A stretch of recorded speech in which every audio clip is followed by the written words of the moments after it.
La infancia del sistema de protección es infancia maltratada por sus cuidadores principales. Las causas, muchas. Por eso las administraciones públicas declaran un desamparo. Pero muchas veces son las propias administraciones públicas las que suman maltrato al maltrato familiar. Uxía Ferreiro, ¿esto es verdad? Esto es cierto. Sí, lo hemos vivido muchas. Nos ponemos en situación. Un bebé de renuncia, una familia de acogida de urgencia mientras se da el paso a una medida más estable, otra transición a otra familia de acogida con una motivación, un supuesto inicio de contactos con familia extensa. Y unos meses más tarde, un paso a adopción que rompe con todos los vínculos de Anso. Es difícil de entender esta transición y es más difícil todavía ponerse en la piel de Anso. Es difícil de entender y sobre todo de justificar, porque realmente no hay una justificación que explique por qué un niño que no sabe ni pronunciar su nombre tuvo que pasar por 4 familias distintas con rupturas abruptas de vínculo en cada tránsito. No se entiende que a eso se le llame protección al menor. En tu caso, Cruz Roja, que eres la tercera rotura de vínculo de Anso, te dicen que esto al niño no le hace daño, que simplemente le da herramientas. Efectivamente, que no lo daña. O sea, después de haber vivido con él lo que le implicó, o sea, yo fui su tercera familia. Había crecido toda su infancia con personas que para él eran su hogar, su familia, su arraigo, su protección. Y yo viví con él lo que le implicó la ruptura de esos vínculos en términos de duelo, de angustia, de agonía, de ansiedad, de no entender por qué su gente no volvía a buscarlo, de no saber por qué. Y después de vivir ese trance, 4 meses más tarde, me felicitan por lo bien que se encontraba y por cómo habíamos conseguido estabilizar el tema, y me dicen que lo prepare para pasar otra vez por lo mismo. Además, hay un dato importante diferente. Hablas de cómo acompañaste a Anso en esa transición en la que no volvía, se le preparaba para otra familia, pero nadie desaparecisteis. Efectivamente, porque cuando él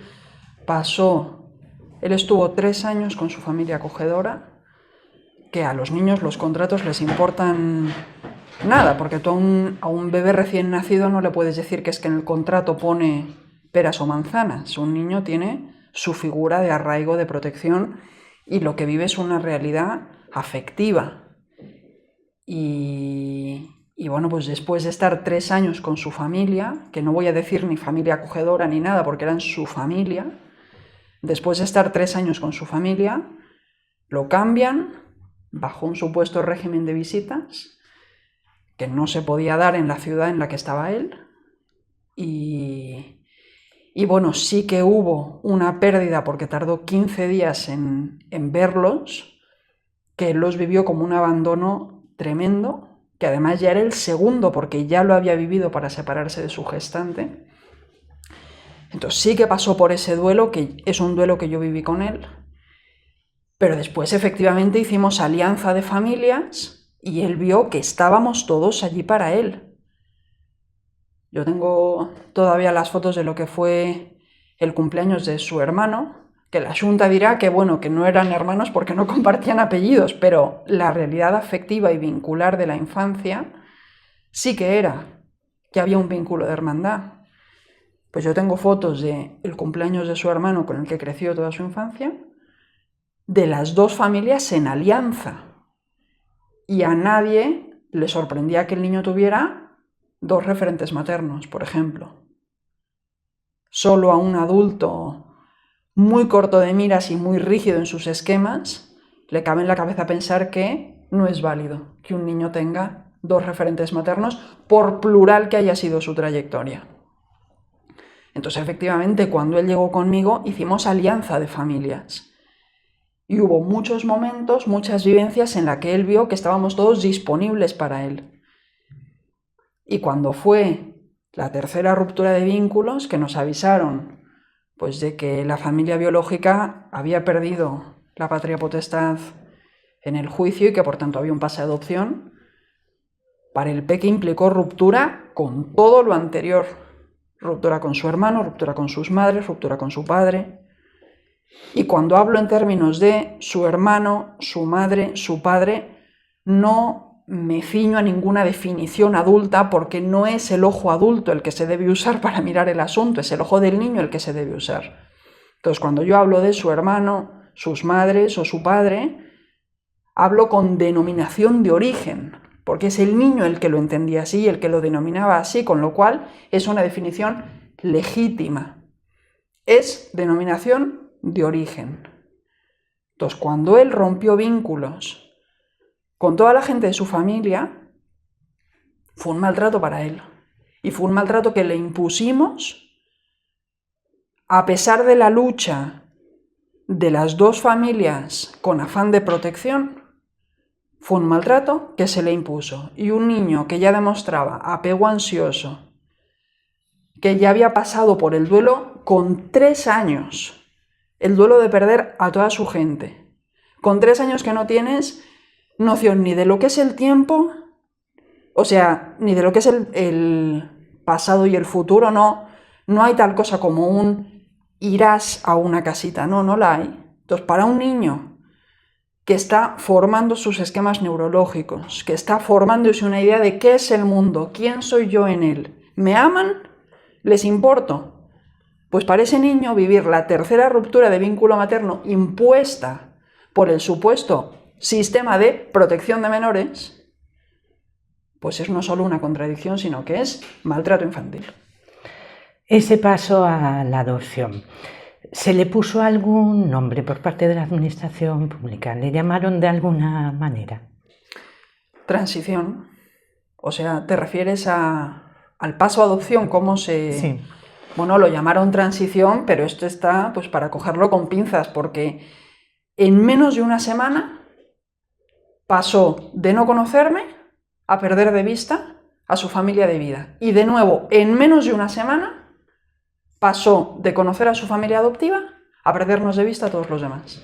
¿Cuál fue la postura? Porque aquí hay una postura, hay otro agente de protección muy importante, porque en teoría lo va a ser a largo plazo. ¿Cuál fue la postura de protección de la familia de adopción? ¿Fue consciente? La familia fue muy guiada por la Xunta de Galicia. En un primer momento, o sea, a mí me consta que es una familia con afán de protección, y a mí me consta que es una familia con la que el peque va a estar, bueno, o sea, son una buena familia, es gente que a mí me transmitió confianza. Eso no quita el maltrato que implicó el tercer tránsito, pero es gente que a mí me transmitió muchísima humanidad y muchísima vocación de protección. Otra cosa es que la Xunta pues informe como informa y les diga que sí, que esto es bueno para él. Entonces, ¿cuál fue su posición? En un primer momento había total apertura por su parte a mantener los vínculos. En un primer momento había apertura total por su parte a mantener los vínculos. Si es que encima la Xunta tenía un supuesto plan de transición que era, mira, durante unos meses haremos visitas para que el niño entienda que no es que desaparecéis del mapa, que es realmente lo que hicimos, ¿no? Entonces ese régimen de visitas que se lo pasaron por el forro, su familia adoptiva a mí me decía, mira, Uxía, vamos a ir a tu ciudad, nos pasamos con el peque para que os vea. Había esa predisposición por parte de su familia adoptiva. Y de repente, no sé qué pasó, que después de la primera visita, la primera y la única, ¿no? O sea, fue una semana de supuesta transición, después 3 semanas de bomba de humo, después de esas 3 semanas una visita de 2 horas, y en esa visita yo no entiendo qué pasó en medio, que su disposición cambió completamente. De una familia dispuesta a mantener esos vínculos, dispuesta a acercarse, dispuesta, no sé, a sumar y no tanto a reemplazar, de repente, en la visita, yo les digo, mira, lo que necesite el peque, sabéis que estamos aquí para él. Y su respuesta fue tan tajante: si pide por vosotros, te avisaremos. ¿Cómo si pide por vosotros? Si pide por vosotros, llevaba 3 años, toda su vida criado con su gente. ¿Cómo si pide por vosotros? Por supuesto, es que yo estoy segurísima de que pedía por nosotros. Segurísima. Pero si es que su propio padre, que yo cuando llegué en esa visita, él ya llevaba 3 semanas con la familia adoptiva, su propio padre reconoció que no se quería separar de mí. Llevaba 3 semanas con ellos y su propio padre reconoció que no se quería separar de mí. Y el peque a mí, montado en una caseta de un parque infantil, cuando yo me despedí de él y le dije: mira, ahora te vas a casita con papi tal y mami cual, no, ahora te vas a tu casita. Y me pone la mano en el pecho y me dice: ¿y tú?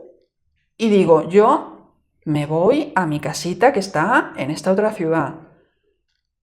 Y dice: ¿y yo? Digo: y tú te quedas aquí con ellos. Y me dijo palabras textuales: no quiero quedarme aquí. Me lo dijo el niño, ¿vale? Llevaba 3 semanas con ellos. Y me lo dijo textual: no quiero quedarme aquí. Y su propio padre, que bueno, que es su padre porque el niño lo reconoce como su padre, por tanto, a mis ojos es su padre. Pues su propio padre reconoció que el niño no se quería separar de nosotros. Entonces, ¿cómo fue la posición de esta familia? Pues desde mi punto de vista, tenían toda la buena voluntad y todo el afán de protección y todo el afán de sumar, y después no sé qué pasó, que no querían ni mantener vínculo, ni felicitación por Navidad, ni felicitación por fin de año. Nos llegó una foto después de Reyes y silencio.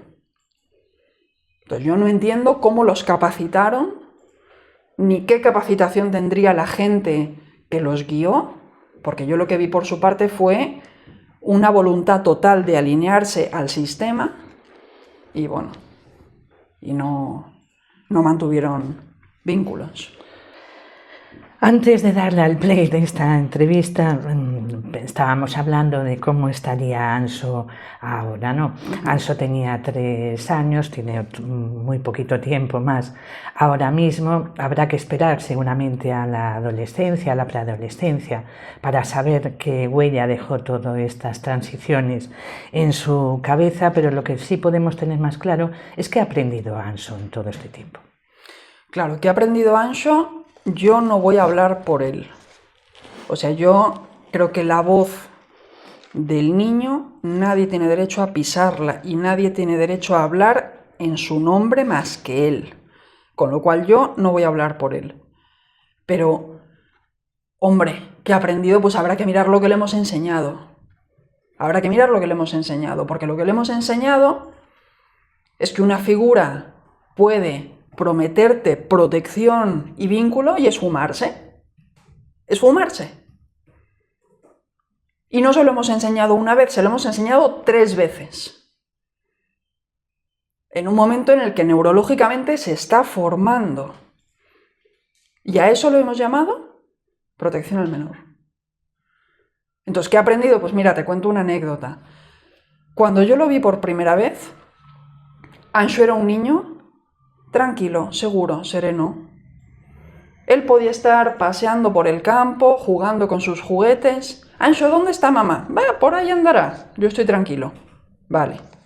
Llegó conmigo y después de ver que su familia no volvió a buscarlo y después de entender que contaba conmigo, a mí me pasó de estar sentada en la mesa de la cocina con él, preparándole, pues yo qué sé, el desayuno o la merienda, separarme 1,5 metros y, mami, ¿dónde estás? Pero mirándome, ¿eh? Mirándome. Un niño que se paseaba por el campo, tranquilo. ¿Y dónde está mamá? Pues quién sabe, por ahí andará, que yo me encuentro bien y estoy seguro. De un niño con esa seguridad propia a un niño que te separas 1,5 metros y mirándote te pregunta, mami, ¿dónde estás? Pero con una ansia, con una angustia. Hombre, pues yo no voy a hablar en nombre de lo que él ha aprendido, porque creo que solo su voz, solo él mismo, es quién para hablar en nombre de lo que él ha aprendido. Es una cosa que yo no voy a hacer. Pero lo que le hemos enseñado, pues es a que una figura de protección se puede esfumar.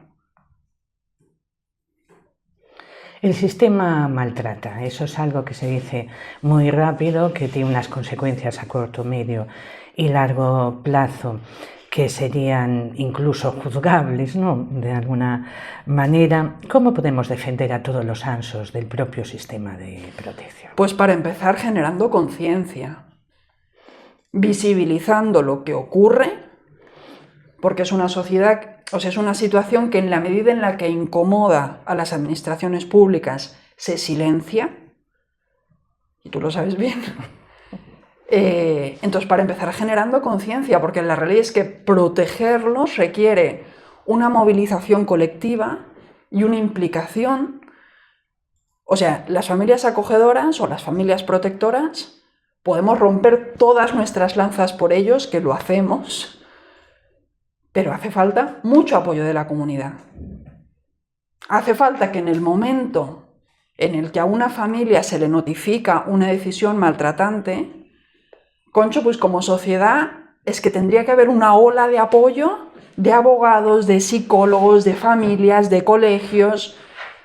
Tendría que haber una ola de apoyo. Yo es que he perdido la cuenta de la cantidad de familias que han necesitado apoyo legal y no lo han encontrado.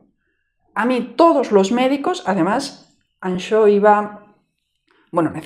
necesitaba apoyo terapéutico, ¿no? Y yo hablé con su terapeuta, le expliqué, mira, que me han notificado esto, su terapeuta, su pediatra, la psicóloga de su cole, todo el mundo se llevaba las manos a la cabeza, pues no hubo puñetera forma de que pusieran por escrito lo que todo el mundo reconocía como un maltrato infantil. Entonces, como sociedad, también tenemos la responsabilidad de apoyar a los agentes de protección. Y las familias protectoras somos el principal agente de protección. Detrás de esas circunstancias reales, ¿no?, que son objetivas porque pasan y las hacen ciertas, es como si hubiera un miedo a qué. Miedo a consecuencias, miedo a que las organizaciones que levantan la voz y que denuncian de pronto dejan de recibir financiación pública. Bueno, que no sé si la palabra es financiación, pero vaya. Las organizaciones que se sostienen con dinero público no tienen libertad de expresión. Y las familias, pues muchas veces también tenemos miedo a represalias. Yo conozco a una mujer que lleva casi 30 años acogiendo, 24 niños han pasado por su casa, ella denuncia que el sistema de protección de menores es para todo el mundo menos para los menores y no se atreve a levantar la voz porque tiene miedo de las represalias que pueda haber sobre un peque tutelado que sigue creciendo en su casa. Entonces hay miedo, sí, y para eso Uxía Ferreiro es una voz colectiva, es una voz en la que no denuncias tú solo. Denunciamos un montón de gente que hemos pasado o estamos pasando por lo mismo y que tenemos el mismo afán y el mismo propósito, que es la protección real. Entonces sí, hay miedo, claro, pero juntas, bueno, pues podemos hacerle frente. Para terminar, ¿hay que ser valiente o responsable? Responsable. Hay que ser responsable porque ya no es solo cuestión, vamos a ver, o quizá ambas, ¿no? Porque evidentemente meterse en esto pues requiere, bueno, valentía, pero si tú sientes el apoyo de tu comunidad, eres más fuerte y te la juegas más. Entonces es tanto un acto de valentía como un acto de responsabilidad, porque la realidad es que somos responsables como comunidad de garantizar su protección. Es una responsabilidad colectiva y es un acto de responsabilidad, es cumplir, o sea, en el momento en el que tú como familia rompes todas tus lanzas por proteger a un hijo, estás cumpliendo con tu obligación legal. La estás cumpliendo. Porque si tú eres una familia, me da igual, biológica, acogedora, adoptiva, es que me da igual. Tu responsabilidad es la de proteger al menor. y existe sobra de evidencia científica de que decisiones de este tipo son un perjuicio para su salud. Con lo cual, sí, proteger es un acto de responsabilidad y tal como está planteado el sistema hoy en día, también es un acto de valentía.